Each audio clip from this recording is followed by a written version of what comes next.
আচ্ছা, তাহলে আমরা বলতেছিলাম যে প্যারেন্টারাল আয়রন আমরা কী কারণে দিতে পারি। ফার্স্ট অফ অল গ্যাস্ট্রাইটিস, গ্যাস্ট্রিকটমির কারণে, ম্যালাবজোনিক সিনড্রোম, আর হলো আইবিডি। আইবিডির মধ্যে কী কী আছে? আসারেটিভ কোলাইটিস অ্যান্ড ক্রোনস ডিজিজ, এই দুটো কারণে। আচ্ছা, তো এটাও জিজ্ঞেস করতে পারে প্যারেন্টারাল কখন আমরা ইউজ করবো। এছাড়াও যদি কোনো পেশেন্ট খুব ক্রিটিক্যাল কন্ডিশন থাকে, তাকে ইমিডিয়েটলি দিতে হবে, অথবা কোনো পেশেন্ট আনকনশাস, তখন দিতে পারি। মানে ওই যে তোমরা রুট অফ অ্যাডমিনিস্ট্রেশনের যে ইন্ডিকেশনগুলো পড়ে আসছো, ওগুলোর মধ্যে যেগুলো ছিল ওগুলোই। এখন আমরা আসি, আমরা কিভাবে ট্রিটমেন্টটা দিব। আসলে একটা তোমার কাছে এনিমিয়া পেশেন্ট আসলো, বা এরকম ইন্ডিকেশন যেই ইগুলো আছে, ইন্ডিকেশন যেগুলো আছে সেগুলোর পর একটা পেশেন্ট আসলো, এখন তুমি কিভাবে দিবা। তো আমরা এখন দেখব হোয়াট আর দ্য প্রিন্সিপালস, আমরা কিভাবে ট্রিটমেন্টটা দিব। তাহলে সবসময় মনে রাখতে হবে, যখনই আমরা আয়রন ট্রিটমেন্ট দিব, আমাদের ট্রিটমেন্ট অফ চয়েস বা ড্রাগ অফ চয়েস হলো ওরাল আয়রন। হ্যাঁ, তাহলে আমরা ওরাল আয়রন দিয়ে জেনারেলি শুরু করি প্রথমে। আর যদি পেশেন্টের আগে থেকে ম্যাল অ্যাবজর্পশন সিনড্রোম বা এরকম উপরের যে ইন্ডিকেশনগুলো আমরা দেখলাম প্যারেন্টাল আয়রনের, সেগুলো যদি আগে থেকে ডায়াগনোস থাকে, দেন আমরা এখানে সরাসরি প্যারেন্টাল দিয়ে শুরু করতে পারি। তাহলে ওরাল আয়রনের ভিতরে আমরা জেনারেলি ফেরাস সালফেট দিয়ে শুরু করি, FeSO4। এটাই হলো আমাদের সবচেয়ে available and it is also drug of choice. Okay, তাহলে আমরা ফেরাস সালফেট কতটুকু করে দিব? Generally 200 milligram 8 hourly, 200 milligram per 8 hour আমরা দিব ফর হলো গিয়ে 3 to 6 মান্থস। 3 to 6 মান্থস দিলে মোটামুটি দেখা যায় যে এনিমিয়াটা কারেক্ট হয়ে গেছে।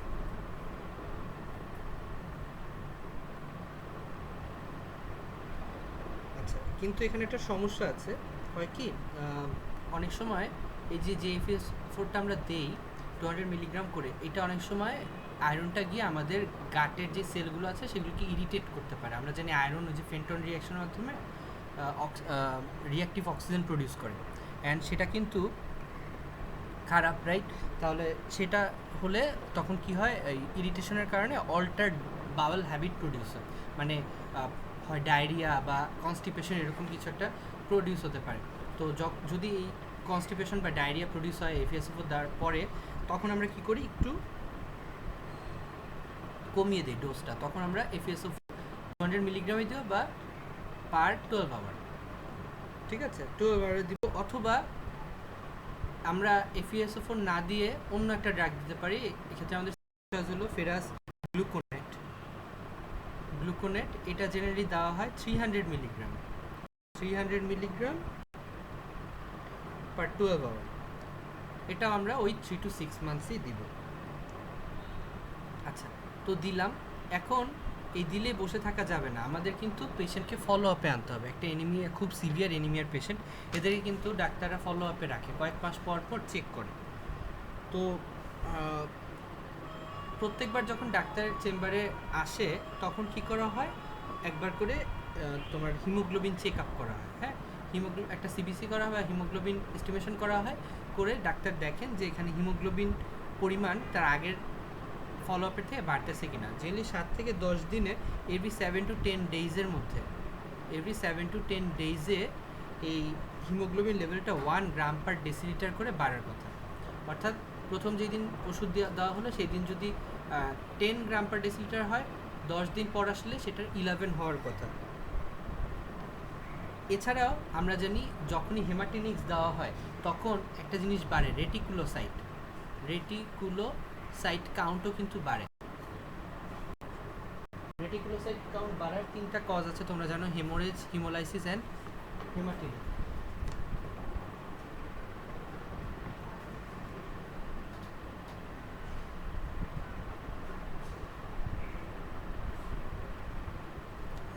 তো রেটিকুলোসাইট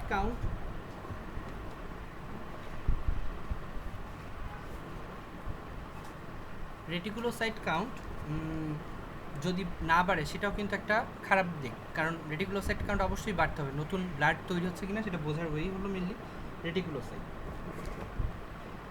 এখন যদি রেটিকুলোসাইট কাউন্ট বাড়ে, হিমোগ্লোবিন লেভেল বাড়ে, তাহলে নো প্রবলেম, ঠিক আছে। কিন্তু যদি না বাড়ে তখন কি করতে হয়, আমাদের কিন্তু কারণটা খুঁজতে হয় কেন বাড়তেছে না। সে কি ঠিকমতো খাচ্ছে না ওষুধ সেটা, নাকি তার কোনো এক্সেসিভ কোনো টাইপের ম্যালঅ্যাবজর্পশন সিনড্রোম আছে যেটা এখনও হয়নি, বা কোনো ব্লিডিং ডিসঅর্ডার তৈরি হয়েছে সুপার ইম্পোজ, সেগুলো কিন্তু তোমার চেক আপ করতে হয়। এরপরে চেক আপ করে যদি কিছু পাওয়া যায় এরকম ম্যালঅ্যাবজর্পশন সিনড্রোম বা তখন আমরা কী করি, প্যারেন্টারাল দিই, রাইট? প্যারেন্টারাল দিব। তখন প্যারেন্টারালি আমরা কী দিই, জেনারেলি প্যারেন্টাল হিসেবে আমরা আইভি ডোজ দিয়ে শুরু করি। আইভি যেই প্রিপারেশনগুলো আছে, অর্থাৎ IV iron dextran, IV iron sucrose, এগুলো দেওয়া হয়।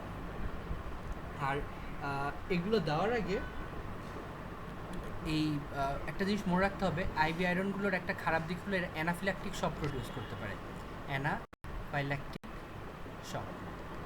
তাহলে অ্যানাফাইল্যাকটিক শক যাতে প্রডিউস না হয়, জন্য আমরা কী করি, স্কিন টেস্ট করি। এটা যদি হাত হয়, হাতের এখানে আমরা প্রথমে একটা স্মল ডোজের ইনজেকশন দিয়ে নিই, দিয়ে যদি দেখি যে এখানে কোনো রিয়াকশন প্রডিউস হচ্ছে না, দেন আমরা নর্মাল ডোজে তাকে দেই। আর যদি প্রডিউস হয় তাহলে কিন্তু আমরা তাকে প্যারেন্টালি দিব না, কারণ অ্যানাফিল্যাকটিক শক হয়ে পেশেন্ট ডেড হয়ে যেতে পারে। আচ্ছা, এখন আইভি রুটটা আমরা কতটুক করে দিব সেটা ইম্পর্ট্যান্ট। আইভি রুটে দেওয়ার একটা ক্যালকুলেশনের একটা আছে, সেটা হলো টোটাল আয়রন কতটুক দিব, dose is equal to body weight in kg obviously into target hemoglobin minus actual haemoglobin, মানে অ্যাকচুয়াল হিমোগ্লোবিন এখন পেশেন্টের বডিতে যেটুকু আছে। টার্গেট মানে যতটুকু আদর্শ, যতটুকু হওয়া দরকার। এটা গ্রাম পার ডেসিলিটারে থাকবে, আমরা জানি হিমোগ্লোবিন গ্রাম পার ডেসিলিটারেই থাকে। এটাকে 2.4 দিয়ে গুণ দিতে হয়, তার সাথে 500 যোগ করতে হয়। তাহলে দিস ইজ দ্য ফর্মুলা। মানে কারো যদি ওয়েট হয় তোমার, ধরো ওয়েট হলো তার 70 কেজি ধরো, তাহলে 70 কেজির সাথে আমি কী করবো, আমাদের টার্গেট হিমোগ্লোবিন কত, ধরো একটা পুরুষ মানুষ, তার টার্গেট কত, 14-এর মতো অ্যাটলিস্ট, তার অ্যাকচুয়াল আছে ধরো তোমার 9, তাহলে 14 - 9 ইন্টু 2.4 সবার ক্ষেত্রে। এরপর এইখানে যে মানটা পাবো আমি এদের গুণ করে, দেন সেটার সাথে আমরা 500 মিলিগ্রাম অ্যাড করব। সো এটা হলো আমাদের ক্যালকুলেশন পাথওয়ে।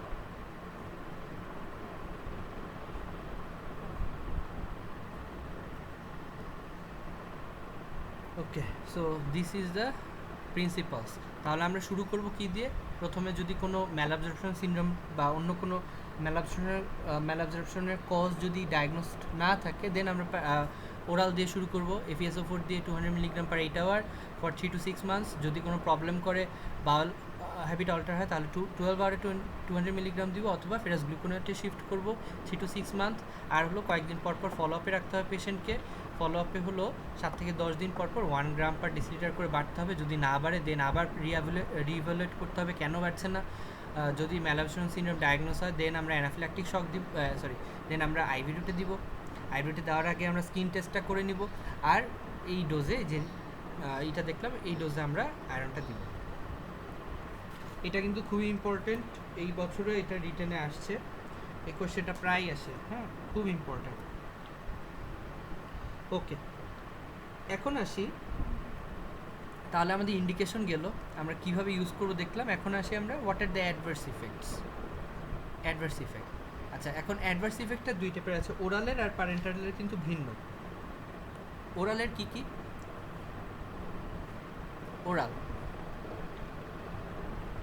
ওরালের মধ্যে আছে, ফার্স্ট অফ অল এটা নজা ভমিটিং প্রডিউস করতে পারে, নজা ভমিটিং। এটা দেখবা যে বেশিরভাগ ড্রাগের এই ঝামেলাটা থাকে। দেন আছে এপিগ্যাস্ট্রিক পেইন প্রডিউস করতে পারে, বা এপিগ্যাস্ট্রিক ডিসকমফোর্ট। ওয়াই? কারণ এপিগ্যাস্ট্রিয়ামে কে থাকে, ডিসকমফোর্ট। এপিগ্যাস্ট্রিয়ামে থাকে আমাদের স্টোমাকে আমরা দেখেছি ওরা কিন্তু বাউলের যেই হ্যাবিটা সেটা অল্টার করতে পারে, ইরিটেশন প্রডিউস করতে পারে গাটে, রাইট? সো এই জন্য ডিসকমফোর্টটা প্রডিউস হয় ইরিটেশনের কারণে। অ্যাবডোমিনাল, ওই ইরিটেশনের কারণে অ্যাবডোমিনাল ক্র্যাম্পসও প্রডিউস হতে পারে, অ্যাবডোমিনাল ক্র্যাম্পস। এবং ওই কারণে কিন্তু এই যে নজা ভমিটিংগুলো হয়, হ্যাঁ, সবগুলোর কজ সেম। তারপরে এই যে অল্টার্ড বাউল হ্যাবিট যদি হয়ে যায় সেক্ষেত্রে কী হতে পারে, হয় কনস্টিপেশন হবে অথবা ডায়রিয়া হবে, দুইটাই হতে পারে, কনস্টিপেশন হতে পারে অথবা ডায়রিয়া হতে পারে।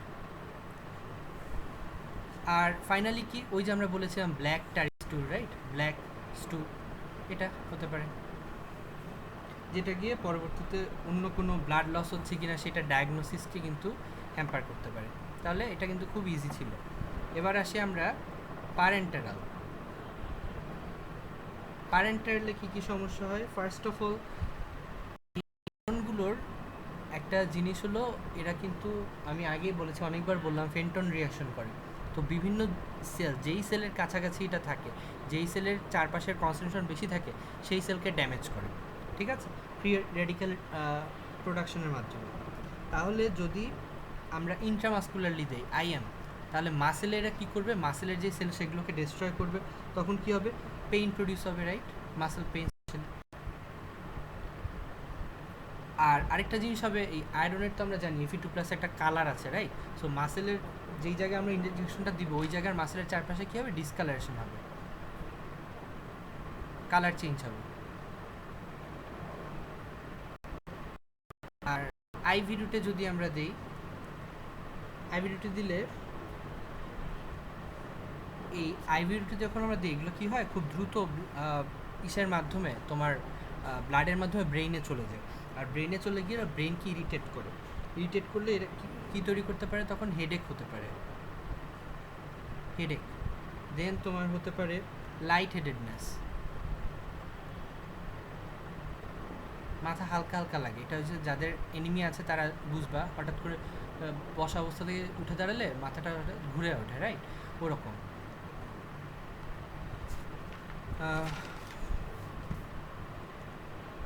ফিভার হতে পারে। আর হলো এরা ব্লাডের মাধ্যমে খুব দ্রুত বিভিন্ন অর্গানে চলে যায়, যেমন ওরা কিন্তু ইসে চলে যেতে পারে জয়েন্টে, জয়েন্টে চলে গেলে এরা আর্থ্রালজিয়া প্রডিউস করতে পারে,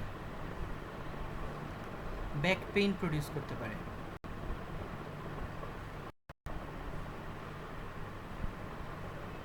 এগুলো আরেকটা জিনিস আমি কি বললাম, এরা অ্যানাফিল্যাক্সিস প্রডিউস করতে পারে, অ্যানাফিল্যাকটিক শক।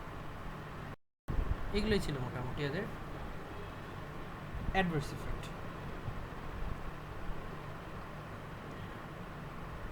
ওকে, গেল। আচ্ছা,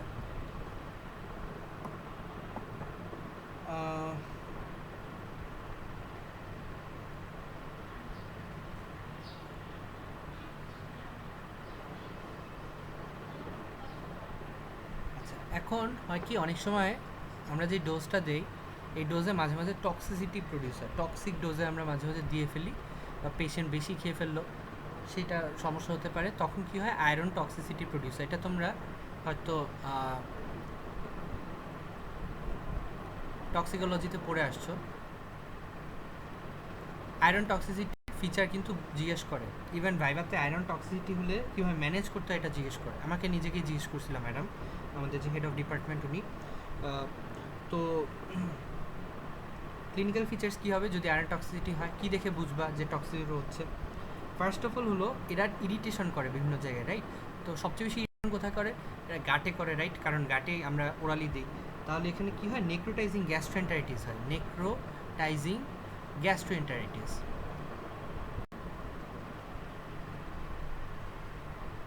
আচ্ছা, এটা কি এখানে গ্যাস্ট্রিক, মানে আমাদের যে স্টোমাক, সেখানে কি হয়, এত বেশি ইনফ্লামেশন হয় যেখানে সেখানে, যাতে সেখানে নেক্রোসিস হয়ে যায় একদম। এটাকে আমরা বলি নেক্রোটাইজিং গ্যাস্ট্রোএন্টারাইটিস, এবং এটা কিন্তু খুবই সিভিয়ার একটা কন্ডিশন। ভমিটিং হতে পারে, ভমিটিং হতে পারে, ইরিটেশন, যত ইরিটেটিভ সিমটমসগুলো আছে সেগুলো হবে। অ্যাকিউট সিমটমস কি, মেইনলি অনেক বেশি পরিমাণ দিয়ে দিলে অনেক বেশি পরিমাণ ইরিটেশন প্রডিউস হবে, তাহলে ইরিটেটিভ যে সিমটমসগুলো আমরা দেখলাম একটু আগে সেগুলো প্রডিউস হবে, ভমিটিং হবে। দেন হলো অ্যাবডোমিনাল পেইন হবে, right, abdominal pain, abdominal pain হবে। দেন ডায়রিয়া হতে পারে, অ্যাকিউট ডায়রিয়া হতে পারে ইরিটেশনের কারণে। নজা ভমিটিং তো দেখলাম। তারপরে হলো এখানে শক হতে পারে, এক্সেসিভ যে গ্যাস্ট্রোএন্টারাইটিস, ডায়রিয়া, ভমিটিং এসব কারণে আলটিমেটলি এখানে শক প্রডিউস হতে পারে। এই 5টা ফিচার মনে রাখলেই এনাফ। এখন তুমি একটা পেশেন্টকে দিলা, কি কয়েকদিন পর পেশেন্ট ব্যাক করলো, সিভিয়ার কন্ডিশনে ভমিটিং হচ্ছে, ডায়রিয়া হচ্ছে, শকে চলে গেছে পেশেন্ট, অর্থাৎ ফিবেল, তুমি পালস চেক করলা, ফিবেল পালস পাচ্ছ, ব্লাড প্রেশার পাচ্ছ কম, পেরিফেরাল টেম্পারেচার দেখলে একদম ঠান্ডা হয়ে গেছে, তো তুমি বুঝে ফেললা মোটামুটি এর টক্সিটি হচ্ছে। তুমি কী করবে, একটা ইনভেস্টিগেশন দিবা। ইনভেস্টিগেশনে তুমি আয়রন প্রোফাইলটা করতে পারো। আয়রন প্রোফাইল আমরা জানি 4টা দিতে হয়, কী বলে 4টা টেস্ট আছে, সিরাম ফেরিটিন, ট্রান্সফেরিন, আর তারপরে হলো টিআইবিসি করতে হয়, আর ফ্রি আয়রন করতে হয়। তো এগুলো করে দেখলা যে আয়রন যতটুকু থাকার কথা তার থেকে বেশি, তখন তুমি কী করবা, পেশেন্টকে ম্যানেজ করতে হবে। এখন ম্যানেজমেন্টটা কীভাবে করবে, এটা কিন্তু খুব ইম্পর্টেন্ট। এটা যদি ঠিকভাবে বলো, তোমার টিচার খুবই খুশি হয়। তো সব সময় যখন একটা অ্যাকিউট কন্ডিশনে কোনো পেশেন্ট আসে, তাদের আমরা এটিএলএস প্রোটোকল বলে একটা জিনিস দিই। এটা তোমরা 3rd ইয়ারে পড়ে আসছো সার্জারিতে।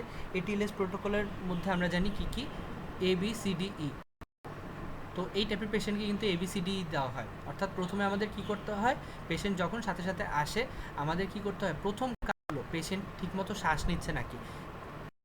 A ফর এয়ারওয়ে, তার এয়ারওয়েটা চেক করা, তার এয়ারওয়ে বন্ধ হয়ে গেছে কিনা, বা এখানে কোনো স্যালাইভা জমে এয়ারওয়ে বন্ধ হয়ে গেছে কিনা, বা কোনো কনস্ট্রিকশন হয়েছে কিনা, এসব চেক করা। যদি কোনো আমরা ঝামেলা পাই এক্ষেত্রে, তখন আমরা ইনটিউবেশন করতে পারি, এন্ডোট্রাকিয়াল ইনটিউবেশন করলাম। তারপরে হলো আমাদের দেখতে হবে ব্রঙ্কাস বা ব্রিদিং ঠিকমতো আছে কিনা। বি ফর ব্রিদিং, আমরা দেখব যে পেশেন্ট ঠিকমতো স্পন্টেনিয়াসলি শ্বাস নিচ্ছে কিনা। সে যদি শ্বাস নিতে না পারে, দেন আমাদের কি করতে হয়, তাকে ভেন্টিলেশনের ব্যবস্থা করতে হয়, মানে হলো কৃত্রিম শ্বাস প্রশ্বাসে তার আমরা ব্যবস্থা করে দিব। আর তার সাথে কি আছে, সি দেখতে হবে। দেখো পেশেন্ট শকে চলে যায় বেশিরভাগ সময়, তাহলে আমাদের কী করতে হবে, C for circulatory maintenance, circulation maintain করতে হবে। আমরা কি করি, পেশেন্টের 2 হাতে দুটো ওয়াইড আইভি বোর ওপেন করি, এবং কি করি, এটা দিয়ে আমরা প্রথমে দিতে থাকি। তোমার প্রথমে ক্রিস্টালাইন সলিউশন দিতে থাকি, অর্থাৎ তোমার রিঙ্গার ল্যাকটেট হতে পারে, নর্মাল স্যালাইন হতে পারে, 5% ডিএনএস হতে পারে, এগুলো দিই। এবং তার সাথে ব্লাড অ্যারেঞ্জ করি। ব্লাড যখন অ্যারেঞ্জ হয়ে যায়, দেন আমরা সরাসরি পেশেন্টকে যত দ্রুত পারি ক্রিস্টালাইনের বদলে ব্লাড দেওয়া শুরু করি। এরপরে তার ডি ফর হলো তার কোনো ডিসএবিলিটি হচ্ছে কিনা। এটা হলো আমরা জানি GCS বলে একটা জিনিস আছে, গ্লাসগো কোমা স্কেল। এটার মধ্যে আমরা দেখতে পারি পেশেন্টের কোমার কোন লেভেলে আছে। এই টক্সিসিটি কিন্তু কোমার তৈরি হতে পারে, হ্যাঁ, CNS সিমটমস তৈরি হতে পারে। তাহলে আমাদের ওই যে গ্লাসগো কোমা স্কেলে যেভাবে চিকিৎসা করে, সেভাবে আমরা ডায়াগনোসিস করব তার তার স্কেলে তার স্কোরটা কত। আর for exposure and environmental control, আমরা পেশেন্টকে যদি বেশি ঠান্ডা হয়ে যায়, যেমন শকে চলে গেলে পেশেন্ট ঠান্ডা হয়ে যাবে, রাইট, তখন আমরা কী করব, পেশেন্টকে এক্সপোজ করব। তার শরীর জামা কাপড় যদি থাকে, বা অন্য কোনো যদি প্রবলেম থাকে, সেটা খুলে অন্য কোনো তার শরীরে অন্য কোনো প্রবলেম আছে কিনা সেটা দেখার ট্রাই করবে, এবং তার সাথে তাকে একটা ব্ল্যাঙ্কেট দিয়ে ঢেকে দেবে। সো এগুলো গেল, এটিএলএস প্রোটোকল গেল।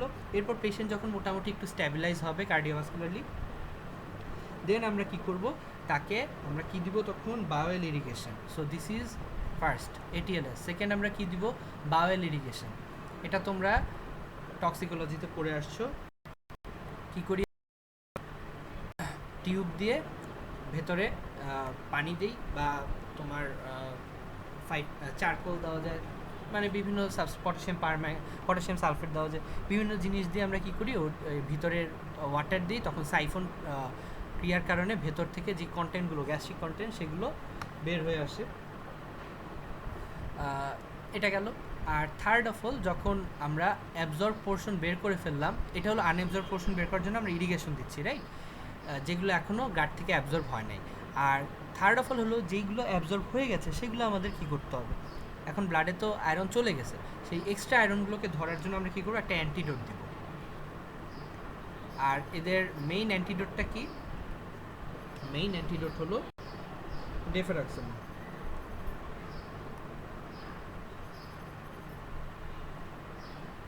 ডেফেরক্সামিন এটা হলো একটা চিলেটিং সাবস্টেন্স। এটা Fe2+ চিলেট করে ফেলে, চিলেট করে ব্লাড থেকে সরায় ফেলে। এটা গেল। তো এগুলো তুমি দিলা। এগুলো দেওয়ার পরে তুমি কি করবা, যখন পেশেন্ট স্টেবল হলো মোটামুটি, দেন আমাদের ইভালুয়েট করতে হবে। তোমরা জানো এটিএলএস প্রোটোকলের কিছু আছে, primary survey, secondary survey, and then definite treatment, right? So ABCD করি আমরা প্রাইমারি সার্ভেতে, এবং প্রাইমারি সার্ভের সাথে সাথে কিন্তু এগুলোও করে ফেলা হয়, হ্যাঁ, রিসাসিটেশনের সাথে বা রিসাসিটেশনের ঠিক পরে এগুলো করে ফেলা হয়। এরপর আমরা সেকেন্ডারি সার্ভেতে চলে যাব। সেকেন্ডারি সার্ভেতে কি মোটামুটি যখন একটু স্টেবল হবে পেশেন্ট, দেন আমরা একটা অ্যাম্পল হিস্ট্রি নেই, এএমপিএলই, তোমরা জানো একটা অ্যাব্রিভিয়েশন আছে, এবং তার সাথে হেড টু একটা একটা এক্সামিনেশন করি, এবং তার সাথে কিছু রিলেভেন্ট তোমার এগুলো করতে পারি, ইনভেস্টিগেশনগুলো করতে পারি, যেমন ওই যে বলেছিলাম আমরা আয়রন প্রোফাইল, সিরাম আয়রন প্রোফাইলটা করতে পারি। করার পরে আমরা একটু আমাদের কোনো অর্গানের ক্ষতি হলো কিনা, যেমন আমাদের এখানে মুখ্য কনসার্নের ব্যাপার হলো জিআইটিতে কোনো এক্সেসিভ কোনো ইরিটেশন হলো কিনা, অর্থাৎ নেক্রোটাইজিং গ্যাস্ট্রোএন্টারাইটিস হলো কিনা, সেটা দেখার জন্য আমরা কী করতে পারি, একটা আলট্রাসোনোগ্রাম করতে পারি। করার পরে আমরা কী করব, যদি আমরা কোনো গ্যাস্ট্রোএন্টারাইটিস পাই, দেন আমরা তাকে ডেফিনিটিভ ট্রিটমেন্টে পাঠিয়ে দেব। ডেফিনিটিভ ট্রিটমেন্ট হলো যদি তার এন্টারাইটিস থাকে, দেন সেটার আমরা ট্রিটমেন্ট দেব। So this is the whole management of a patient of iron toxicity. আচ্ছা, এইগুলো গেল মোটামুটি আমাদের ইম্পর্টেন্ট কোয়েশ্চেন। আরও দুটো কোয়েশ্চেন আছে, এগুলো মেইনলি ভাইভায় ধরে, সেটা হলো এই যে টক্সিসিটিটা, এটা তুমি প্রিভেন্ট করবা কীভাবে, হাউ টু প্রিভেন্ট টক্সিসিটি, আচ্ছা, এটা আরেকভাবে কোয়েশ্চেন করা হয়, তুমি কীভাবে মনিটরিং, এই যে আমি তোমাকে আয়রন থেরাপি, বিশেষ করে ওরাল আয়রন থেরাপির একটা গুরুত্বপূর্ণ অ্যাডভার্স ইফেক্ট হলো অল্টার্ড বাউল মুভমেন্ট বা অল্টার্ড বাউল হ্যাবিট, এবং এটা হচ্ছে কি না, এটা যদি হয় আমরা কি করি, ওই যে কমায় দিই ডোজটা 200 মিলিগ্রাম পার 12 আওয়ারলি করে দিই। এটা আরেকটা জিনিস হলো আমাদের সাথে সাথে কী করতে হয়, ওই যে ফলো আপে আনতে হয়, রাইট? পেশেন্টকে 7 থেকে 10 দিন পর ফলো আপে আনতে হয়, তার ঠিক পরিমাণ বাড়ছে কি না, এই যে ঠিক পরিমাণ তার হিমোগ্লোবিন বাড়ছে কি না, এটার সাথে সাথে কিন্তু এটাও চেক করা হয় তার গাটে কোনো প্রবলেম তৈরি হচ্ছে কি না, অল্টার্ড বাউল হ্যাবিট, ডায়রিয়া, কনস্টিপেশন, এগুলো প্রডিউস হচ্ছে কি না, এগুলো কিন্তু মনিটরিংয়ের ওয়ে। তো এই মনিটরিংয়ের মাধ্যমেই কিন্তু আমরা এই টক্সিসিটিটাকে প্রিভেন্ট করতে পারি। সো দুইটার অ্যান্সার কিন্তু সেম। তাহলে কীভাবে আমরা মনিটরিং করব? ফার্স্ট অফ অল হলো আমরা কিছু ক্লিনিক্যাল এক্সামিনেশন করব, রাইট? এক্সামিনেশন, ফিজিক্যাল এক্সামিনেশন, এখানে আমরা এক্সামিনেশন করবো, অ্যানিমিয়া কী হচ্ছে, ওই যে চোখের নিচে আমরা দেখি ঠিকমতো আছে কিনা ব্লাড, সেটা সাদা হয়ে গেছে এগুলো দেখব। তারপর হলো তার উইকনেস আছে কিনা, এনিমিয়ার যে সিমটমসগুলো সেগুলো আছে কিনা, যেমন উইকনেস আছে কিনা, তার টায়ার্ডনেস আছে কিনা, তার অ্যাপেটাইট ঠিক আছে কিনা, তার লেথার্জিক লাগে কিনা তার নিজেকে, তারপর লাইট হেডেডনেস আছে কিনা, মাথা ঘোরায় কিনা, এগুলো তাকে জিজ্ঞেস করতে হবে এক্সামিনেশনের সাথে সাথে। দেন হলো আমরা কিছু ইনভেস্টিগেশন করব, যে ইনভেস্টিগেশনের কথাটা আমি বললাম একটু আগে। কী কী ইনভেস্টিগেশনে সিরাম প্রোফাইল করা হয়, রাইট?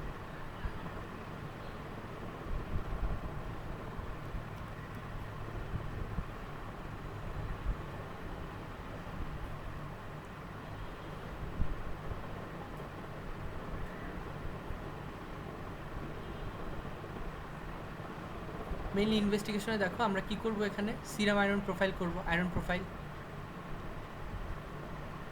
অ্যান্ড তার সাথে আমরা কি দেখি, আমরা বলেছিলাম ফলো আপে আমরা হিমোগ্লোবিন পার্সেন্টেজটা দেখি। তাহলে ফলো আপে আমরা কী কী করতে বলবো, হিমোগ্লোবিন পার্সেন্টেজটা, এবং তার সাথে যদি আমরা পারি পিবিএফটা দেখব, পেরিফেরাল ব্লাড ফিল্ম দেখলে আমরা রেটিকুলার সাইট কাউন্টটা বুঝে যাব, বা সিবিসি করলেও আর কি রেটিকুলার কাউন্ট চলে আসে আর কি, সিবিসি উইথ পিবিএফ করলে। আরও তার সাথে আয়রন প্রোফাইলটা করবো, তার টক্সিসিটি ডেভেলপ করছে কিনা, এটা প্রত্যেক ফলো আপে। এগুলোই মোটামুটি মেইনলি আমরা কিছু তার কাছে হিস্ট্রি নিব, তার ইমপ্রুভমেন্ট হচ্ছে কিনা, এক্সামিনেশন করবো, এনিমিয়া ইমপ্রুভ হচ্ছে কিনা, আর এই ইনভেস্টিগেশন করবো। তো দিস ইজ দ্য পাথ আমরা যেভাবে মনিটরিং করি। আর হলো আরেকটা কোয়েশ্চেন টিচাররা প্রায় জিজ্ঞেস করেন, এই যে 3 থেকে 6 মাস তুমি এত লং টার্ম ধরে দিচ্ছ, এত লং টার্ম ধরে না দিলেই তো টক্সিসিটি হওয়ার চান্স কমে যায়, তাহলে তোমরা এত লং টাইম ধরে না দিয়ে কাউকে তুমি কয়েকদিন ট্রিটমেন্ট দিতা, তাই না? কিন্তু সমস্যা কি হয়, এই খুব কম সময় ধরে মানে ট্রিটমেন্ট দিলে এটা হয় না, কারণ আমরা যেই ওষুধটা দিই তার বেশির অংশই ফিজিসের মাধ্যমে বের হয়ে যায়, তো খুব কম অংশে অ্যাবজর্পশন হয়। তাহলে কয়েকদিন যদি আমরা খুব হাই ডোজে দিই, সেটা খুব একটা লাভ হয় না, এই জন্য আমরা অনেক দিন ধরে দিই, আনটিল এই বোন ম্যারো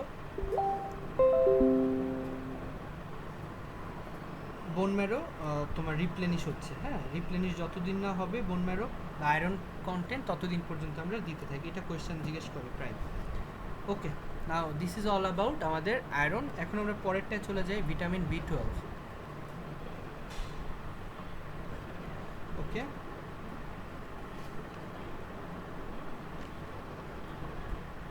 আমরা জানি ভিটামিন B12 এর নাম হলো কোবালামিন, মেইনলি সায়ানোকোবালামিন। তো ভিটামিন B12 আমরা তাহলে কি কি কারণে দিব? হ্যাঁ, ভিটামিন B12 ড্রাগসটার মানে ইন্ডিকেশন কি কি হতে পারে? ইন্ডিকেশন কিন্তু আগে যেগুলো আছে ওর থেকে একটু ডিফারেন্ট। হ্যাঁ, ওর যে main indication vitamin B12 and folic acid, দুইটার ইন্ডিকেশন অনেকটা সিমিলার। হ্যাঁ, ভিটামিন B12 থেকে জাস্ট এটার অ্যাক্টিভ ফর্মটা মনে রাখবা। হ্যাঁ, সাইনোকোবালামিন বা ডিঅক্সি অ্যাডেনোসাইল কোবালামিন হতে পারে, মিথাইল কোবালামিন, এগুলো বইয়ে দেওয়া আছে, এগুলো একটু দেখে নিও। আর তোমার ইন্ডিকেশনগুলো ইম্পর্টেন্ট। ইন্ডিকেশনগুলো অন্যভাবে জিজ্ঞেস করতে পারে, what are the causes of vitamin B12 deficiency. এই দুটা কিন্তু same, right? Vitamin B12 deficiency হলেই তো তুমি এটা দিবা, রাইট, বাইরে থেকে।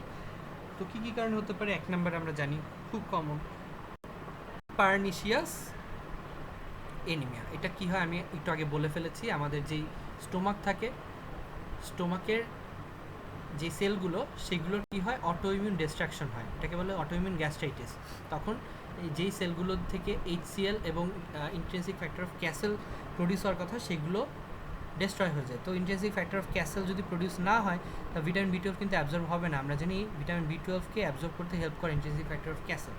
তাহলে ভিটামিন B12 যদি কমে যায় সেক্ষেত্রে কিন্তু কি হয়, ভিটামিন B12 এর মেইন কাজকে আমি একদম ফার্স্টেই বলে ফেলছিলাম, নিউক্লিয়ার ম্যাচুরেশন বা ডিএনএর ম্যাচুরেশন। তো যদি ডিএনএর ম্যাচুরেশনটা না হয় দেন কী হবে, আমরা জানি যে কোনো সেলের ডিভিশনের সময় আগে ডিএনএর তোমার রেপ্লিকেশনটা হয়, এরপর ম্যাচুরেশন, সেলের ডিভিশন হয়। তাহলে ডিএনএ ম্যাচুরেশন না হলে রেপ্লিকেশন হবে না, ডিভিশন হবে না, যে সেলগুলো থাকবে ওগুলো বড় বড় আকার থাকবে, ইম্যাচিওর হবে, ওগুলো ভালো কাজ করতে পারবে না ব্লাডে। সো এটাকে আমরা তখন বলি পারনিশিয়াস এনিমিয়া। এছাড়া হলো যদি গ্যাস্ট্রেক্টমি করা হয় পেশেন্টের, ঠিক আছে, গ্যাস্ট্রেক্টমি করা হলে তখনও কিন্তু ভিটামিন B12 দেওয়া হয়, কারণ ওই যে একই সেম কাজ, ইন্ট্রিনসিক ফ্যাক্টর অফ ক্যাসেল থাকবে না, তো এনিমিয়া প্রডিউস হবে। ম্যাল অ্যাবসর্পশন সিনড্রোম যদি থাকে, এটা হলে সমস্যা কি, ম্যাল অ্যাবসর্পশন সিনড্রোম হলে তো কিছুই অ্যাবজর্ব হয় না, ভিটামিন B12 অ্যাবজর্ব হবে না, তখন ভিটামিন B12 ডেফিসিয়েন্সি এনিমিয়া হতে পারে, অর্থাৎ মেগালোব্লাস্টিক এনিমিয়া হতে পারে। তারপরে ওই যে ম্যাল অ্যাবসর্পশনের পর কী ছিল, আইবিডি, রাইট, আইবিডি, এটার কারণে হতে পারে। তারপরে যদি কোনো কারণে স্মল বাওয়েল রিসেকশন হয়, স্মল বাওয়েল রিসেকশন, এটা কি স্মল বাওয়েলের বা স্মল ইন্টেস্টাইনের একটা অংশ পোর্শন কেটে যদি ফেলে দেওয়া হয় তখনও কিন্তু ভিটামিন B12 ডেফিসিয়েন্সি হতে পারে। এর কারণ কি, ভিটামিন B12 এর অ্যাবজর্পশন হয় তোমার ইলিয়ামে, distal jejunum and ileum, distal jejunum and ileum. তাহলে আমরা যদি একটা বড় পোর্শন কেটে ফেলি স্মল ইন্টেস্টাইনে, দেন কিন্তু এখানে ভিটামিন B12 অ্যাবজর্পশন হ্রাস পাবে। ওকে, তো এটা তোমরা কি খেয়াল করছো যে আমরা ওই যে প্যারেন্টাল আয়রনের যেই ইন্ডিকেশনগুলো না ওইরকম সেম, হ্যাঁ সেম। মেইনলি আমরা ভিটামিন B12 দিয়েও মেগালোব্লাস্টিক এনিমিয়া হলে, ঠিক আছে, ভিটামিন B12 আর হলো ফলিক অ্যাসিড, এই দুটো আমরা মেইনলি মেগালোব্লাস্টিক এনিমিয়া, আর মেগালোব্লাস্টিক এনিমিয়ার মেইন কজ হলো এইগুলো। আয়রন ডেফিসিয়েন্সি এনিমিয়ার মতো ওই যে যদি ব্লিডিং হয় তাহলে কিন্তু মেগালোব্লাস্টিক এনিমিয়া হবে না, ঠিক আছে। সো একটা পেশেন্টের ব্লিডিং হচ্ছে, তার আয়রন ডেফিসিয়েন্সি এনিমিয়া হবে, তাকে তুমি আয়রন দিবে, তাকে তুমি ভিটামিন B12 দিবে না। তো এটা একটু মনে রাখতে হবে। ওকে,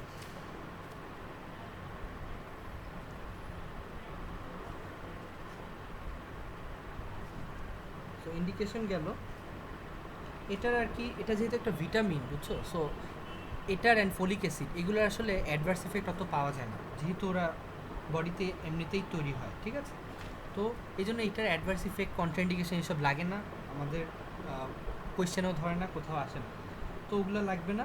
যেটা এখান থেকে ইম্পর্টেন্ট, এখানে হলো গিয়ে তোমাকে যখন ভিটামিন B12 ধরা শুরু করে, তোমার কার্ডে যদি ভিটামিন B12 আসে, তোমাকে এই জাস্ট ভিটামিন B12 থেকে আর কী ধরে ফার্মাকোলজিতে, জাস্ট এই ইন্ডিকেশনগুলো ধরতে পারে, অথবা ভিটামিন B12 কেন ডেফিসিয়েন্সি প্রডিউস হয় এটা ধরতে পারে। আর কি ধরে এখান থেকে, মেইনলি এখান থেকে ধরে ভিটামিন B12 এর ডেফিসিয়েন্সি যদি হয়, ডেফিসিয়েন্সির কারণে কী কী প্রবলেম হয় বডিতে সেটা বলো, ঠিক আছে। তা আমরা জানি এখানে মেগালোব্লাস্টিক এনিমিয়া হবে, ঠিক আছে, মেগালোব্লাস্টিক এনিমিয়া হবে। আরেকটা জিনিস হয়, আমরা জানি যে subacute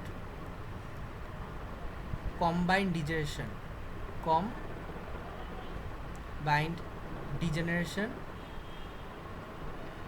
of spinal cord, right? Spinal cord, এটা কিন্তু তোমরা শিখে আসছো কেন হয়। মেইনলি মাইলিনেশনের প্রসেসকে ভিটামিন B12 হেল্প করে। তাহলে ভিটামিন B12 ডেফিসিয়েন্সি মাইলিনেশন ঠিকমতো হয় না, তখন এই যে স্পাইনাল কর্ডের ডিজেনারেশন হয়। এটা হলে কি হতে পারে, তোমার যেমন ভাইব্রেশন সেন্স, তারপরে তোমার fine touch sensation, proprioceptive sensation, এগুলো কমে যায়। এটা মেইনলি তোমার পোস্টেরিয়র কলামকে ইনভলভ করে এই জন্য, আর মেইনলি অ্যান্টেরিয়র কলামকে ইনভলভ করে না, এই জন্য মোটর সিমটমসগুলো এক্ষেত্রে প্রডিউস হয় না। তো এইগুলো আমরা প্যাথোলজিতে পড়বো, এখন আমি এটার ডিটেলস অত যাচ্ছি না। তোমাকে যদি জিজ্ঞেস করে কি ডিফিসিয়েন্সি হলে কী হবে, এই দুটো বলে দিলে এনাফ। আরেকটা কোয়েশ্চেন জিজ্ঞেস করে, আচ্ছা মেগালোব্লাস্টিক এনিমিয়া হলো, এখন তুমি মেগালোব্লাস্টিক এনিমিয়াতে কী দিবা? ভিটামিন B12 দিব, আর কি দিব? ফলিক অ্যাসিড দিব। খুব ইজি, কারণ এই দুটোর কারণে মেগালোব্লাস্টিক এনিমিয়া হয়। আরেকটা কোয়েশ্চেন জিজ্ঞেস করতে পারে, এটা খুব একটা ইম্পর্টেন্ট না, what is the preparations of vitamin B12? Preparations ওই যে আগের মতো, কিছু ওরাল আর কিছু প্যারেন্টারাল। ও ফর ওরাল আর প্যারেন্টারাল। ওরালের মধ্যে তোমার সায়ানোকোবালামিন আছে, সায়ানোকোবালামিন, আর তোমার আছে হাইড্রক্সোকোবালামিন। এইগুলো জেনারেলি ইন্ট্রামাসকুলারলি দেওয়া যায়, মেইনলি ইন্ট্রামাসকুলারলি দেওয়া যায়। আর ওরাল ফর্মে, সরি এগুলো ছিল প্যারেন্টারাল ফর্ম, সরি আমি ভুল বলেছি, এগুলো হলো প্যারেন্টারাল ফর্ম। আর ওরাল ফর্মে আমরা কি দিব? ওরাল ফর্মে আমরা মেইনলি দিতে পারি সায়ানোকোবালামিন, এটা। আর ডোজ হলো মেইনলি এগুলো 1000, মনে রাখো এই সবগুলোই আমরা দিব 1000 microgram per millilitre, 1000 microgram per millilitre করে।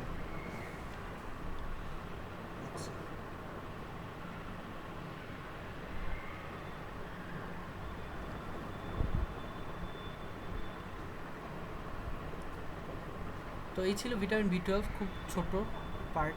এবার আসে ফলিক অ্যাসিড। ফলিক অ্যাসিড থেকে ওরকম কিছু জিজ্ঞেস করে না, জাস্ট ফলিক অ্যাসিডের অ্যাক্টিভ ফর্মটা কী হবে? এফ। অ্যাক্টিভ ফর্ম কি? টেট্রাহাইড্রোফোলেট, আমরা জানি, এটা জিজ্ঞেস করতে পারে।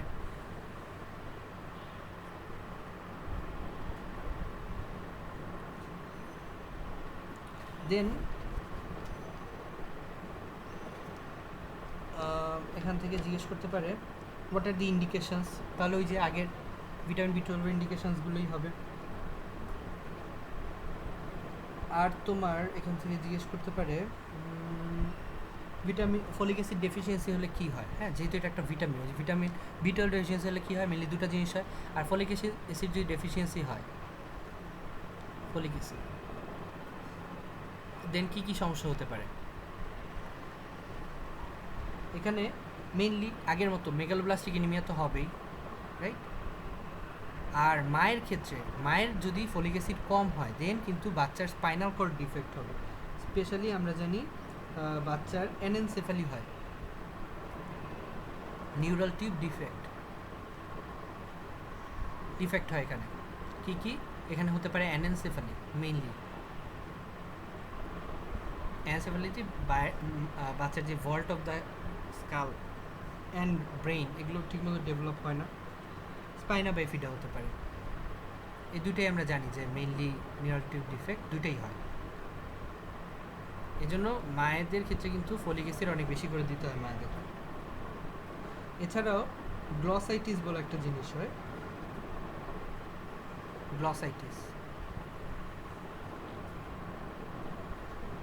গ্লসাইটিস কিন্তু ভিটামিন B12 ডেফিসিয়েন্সিতেও হয়। হ্যাঁ, তবে অতটাই না। জাস্ট এখানে মেইন দুটো জিনিস হলো, একটা মেগালোব্লাস্টিক এনিমিয়া, একটা হলো নিউরাল টিউব ডিফেক্ট, দুইটা। ওকে,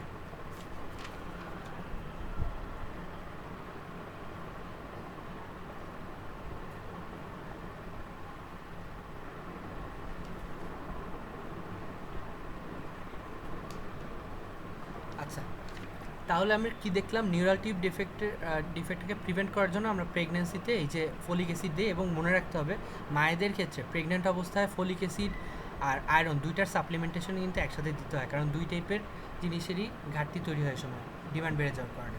আচ্ছা, ফাইনাল একটা কোয়েশ্চেন এখান থেকে আমরা পড়ি, সেটা হলো এই যে তোমার কাছে একটা পেশেন্ট ধরো আসলো মেগালোব্লাস্টিক এনিমিয়া নিয়ে, তুমি কিন্তু জানো না, তুমি ধারণা করলা হ্যাঁ তার মেগালোব্লাস্টিক এনিমিয়া আছে, তার ফিচার দেখে তুমি বুঝতে পারলা, কিন্তু তুমি শিওর না যে মেগালোব্লাস্টিক এনিমিয়াটা ফলিক অ্যাসিড ডেফিসিয়েন্সির কারণে হচ্ছে নাকি ভিটামিন B12 ডেফিসিয়েন্সির কারণে হচ্ছে। তাহলে তোমাকে কী করতে হবে, আগে এটা এক্সক্লুড করে নিতে হবে। কীভাবে? Serum folic acid and serum vitamin B12 as করতে হবে, দুটা পরিমাপ করতে হবে সিরামে কোনটা আছে, দেন তোমাকে ওষুধ দিতে হবে। তুমি যদি এক্সক্লুশন করার আগেই দিয়ে দাও তাহলে কিন্তু একটা সমস্যা প্রডিউস হয়। ধরো তোমার কাছে একটা পেশেন্ট আসলো মেগালোব্লাস্টিক এনিমিয়া, তুমি করলা কি ফলিক অ্যাসিডের ঘাটতির কারণে মেগালোব্লাস্টিক এনিমিয়াটা বেশি হয়। হ্যাঁ, এটা কেন? এটা তোমরা প্যাথোলজিতে পড়ে আসছো, কারণ ফলিক অ্যাসিডের তোমার ডিমান্ডটা বেশি থাকে বডিতে, এই জন্য। তো আসছে, তুমি মনে করলা হ্যাঁ বেশিরভাগ পেশেন্টেরই তো ফলিক অ্যাসিড ডেফিসিয়েন্সির কারণে হয়, আমি একটা ফলিক অ্যাসিড দিয়ে দিলাম। কিন্তু দিয়ে দিলে কী হয়, উল্টা প্রবলেম হয়। ফলিক অ্যাসিড দিয়ে দিলে তোমার ঠিকই ডিএনএর ম্যাচুরেশন হবে, রাইট? ডিএনএর ম্যাচুরেশন হবে, অ্যান্ড সেক্ষেত্রে কিন্তু মেগালোব্লাস্টিক যে এনিমিয়াটা সেটা কিন্তু কমে যাবে, মানে এনিমিয়া সাবসাইড করবে। কিন্তু সমস্যা হবে অন্য জায়গায়। এই যে ফলিক অ্যাসিড, এই ফলিক অ্যাসিড থেকে ডিএনএর ম্যাচুরেশনের জন্য আমাদের কিন্তু ভিটামিন B12 দরকার। ফলিক অ্যাসিড, ভিটামিন B12 দুইটা যখন একসাথে সমপরিমাণ থাকে ব্লাডে, দেন অনলি আমাদের কিন্তু এখানে তোমার এদের ম্যাচুরেশন হতে পারে, ডিএনএর ম্যাচুরেশন হতে পারে। তাহলে বডিতে পেশেন্টের ধরো আছে ভিটামিন B12 ডেফিসিয়েন্সি, তুমি দিয়ে দিলা ফলিক অ্যাসিড, তাহলে দেখো বেচারার ভিটামিন B12 এমনিতেই কম, তুমি তার উপর কী করলা, এক্সট্রা ফলিক অ্যাসিড দিয়ে দিলা। তাহলে এক্সট্রা ফলিক অ্যাসিড যতটুকু ভিটামিন B12 বডিতে ছিল সবটুকু শেষ করে একদম ভিটামিন B12 এখন অ্যাবসেন্ট হয়ে যায় ব্লাডে। ঠিক আছে, এখন অ্যাবসেন্ট হলে সমস্যাটা কি? দেখো ফলিক অ্যাসিড দিচ্ছ ভিটামিন B12 এর সাথে মিলে, এরা কিন্তু এনিমিয়াকে ঠিকই কারেক্ট করবে, রাইট? আরবিসি কাউন্ট বাড়াবে, ঠিকই আছে, সেটা সমস্যা না। কিন্তু ভিটামিন B12 এর আরেকটা কাজ হলো যে স্পাইনাল কর্ডের মেইনটেনেন্স। ভিটামিন B12 এমনি কম আছে, তুমি আরও ফলিক অ্যাসিড দিলা, যতটুকু আছে সব বাকিটুকুও কমে গেল। তাহলে স্পাইনাল কর্ডের মেইনটেনেন্সের জন্য যেটুকু ভিটামিন B12 ছিল দরকার ছিল সেটাও এখন অবশিষ্ট নাই। এই জন্য কী হবে, ওই যে combined degeneration of spinal cord এইটা আরও অ্যাগ্রিভেট হবে, তখন পেশেন্টের আরও বাজে অবস্থা হতে পারে। এই জন্য আমরা ফলিক অ্যাসিড ডেফিসিয়েন্সি না ভিটামিন B12 ডেফিসিয়েন্সি সেটা শিওর না হওয়ার আগ পর্যন্ত আমরা কখনো পেশেন্টকে ফলিক অ্যাসিড দিব না। Okay, so this was all about vitamin B12 and folic acid. Okay, now আমরা লাস্ট টপিকে আসি, এইথ্রোপোয়েটিন। এটা খুব একটা ইম্পর্টেন্ট না আমাদের জন্য। এইথ্রোপোয়েটিন থেকে মেইনলি কী জিজ্ঞেস করতে পারে, এইথ্রোপোয়েটিন এটা কোথা থেকে তৈরি হয়? আমরা জানি এটা মেইনলি কিডনি থেকে তৈরি হয়, রাইট? কিডনি থেকে এটা মেইনলি তৈরি হয় এবং এর কিছু অংশ লিভার থেকে তৈরি হয়। তবে তোমাদের যদি জিজ্ঞেস করে কোথা থেকে তৈরি হয়, প্রথমে বলবা কিডনি, প্রথমে লিভার বলার দরকার নেই। পরে যদি জিজ্ঞেস করে আর কোথা থেকে তৈরি হয়, দেন তোমরা বলতে পারো। আর এদের ফাংশনটা কি আমি বলে ফেলছি আগে, এরা গিয়ে ওই যে কলোনি স্টিমুলেটিং ফ্যাক্টর যেগুলো আছে সেগুলোকে স্টিমুলেট করে। সেগুলো স্টিমুলেট হলে কলোনি ফর্মিং ইউনিট CFU, মানে ওই যে আদি সেলগুলো আমরা হিমাটো পোয়েসিসে পড়ে আসছি ফিজিওলজিতে, CFU সেল থাকে কিছু, সেগুলোর ম্যাচুরেশনে হেল্প করে। মানে আলটিমেটলি বলা যায় যে ইম্যাচিউর যে সেলগুলো আছে সেগুলোর ম্যাচুরেশনকে স্টিমুলেট করার জন্য একটা গ্রোথ ফ্যাক্টর হলো এইথ্রোপোয়েটিন। তো এটা গেল ফাংশন, কীভাবে কাজ করে, কী কী টাইপের এইথ্রোপোয়েটিন আছে। এইথ্রোপোয়েটিন অনেক টাইপের আছে, বইয়ে দেখবা epoetin alpha, ডার্বিপোয়েটিন alpha, methoxy পলিথাইল glycol, epoetin বেটা, এরকম কিছু আছে, এগুলো খুব একটা ইম্পর্টেন্ট না। ইন্ডিকেশন কী কী এখানে,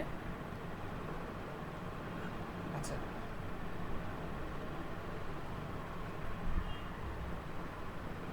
মেইনলি একটা জিনিস খেয়াল করো, এটা কিডনি থেকে তৈরি হচ্ছে, তাহলে কোনো কারণে যদি কিডনি ফেলিয়ার হয়, ক্রনিক রেনাল ফেলিয়ার CRF, এটা একটা নাম হলো CKD, ক্রনিক কিডনি ডিজিজ, এটা যদি হয় তাহলে কিন্তু এইথ্রোপোয়েটিন কমে যাবে বডিতে, তখন এনিমিয়া প্রডিউস হয়। তাহলে একটা ইন্ডিকেশন কি, CKD, রেনাল ফেলিয়ার আমরা দিব। তারপর হলো কোনো পেশেন্টের অনেক সময় মাইলো সাপ্রেশন করা হয় পেশেন্টের। মাইলো সাপ্রেশন জিনিসটা কি? মাইলো মানে হলো বোন ম্যারো, হ্যাঁ, বোন ম্যারো। অনেক সময় কি করা হয়, ধরো একটা ক্যান্সার পেশেন্টের অনেক সময় কেমোথেরাপি বা রেডিওথেরাপি দেওয়া হয়। স্পেশালি রেডিওথেরাপির কারণে এই বোন ম্যারোগুলোর যে কাজগুলো সেগুলো কমে যায়, বোন ম্যারোর ভিতরে যে সেলগুলো থাকে সেগুলো ডিস্ট্রয় হয়ে যায় পুরো। এটাকে তখন আমরা বলি মাইলো সাপ্রেশন। বোন ম্যারো ঠিকমতো কাজ করতে পারতেছে না। বোন ম্যারো কাজ না করলে অবশ্যই আরবিসি কমে যাবে বডিতে। তাহলে ওই যে বোন ম্যারো ডিস্ট্রয় হয়ে গেছে, এখন বোন ম্যারোর সেল যেটুক সেল অবশিষ্ট আছে সেটাকে স্টিমুলেট করার জন্য আমরা এইথ্রোপয়েটিন দিতে পারি। এরপর হলো মাইলো সাপ্রেসিভ ক্যান্সার থেরাপি ছাড়া অন্য কোনো কারণে যদি মাইলো সাপ্রেশন হয়, এর একটা উৎকৃষ্ট উদাহরণ হলো লিউকেমিয়া। তোমরা এটা জানো যে লিউকেমিয়াতে কি হয়, ক্যান্সারের যে সেলগুলো সেগুলো পুরো বোন ম্যারোকে দখল করে ফেলে, তখন যে নর্মাল সেলগুলো সেগুলোর জায়গা পায় না প্রলিফারেট করার। তো তখন কিন্তু আমরা জানি যে 3টা সেল বডিতে ম্যাচিওর, 3টা সেল আরবিসি, ডাব্লিউবিসি, প্লাটিলেট সবই কমে যায়। দেন তখন কিন্তু আমরা এইথ্রোপয়েটিন দিতে পারি পেশেন্টকে।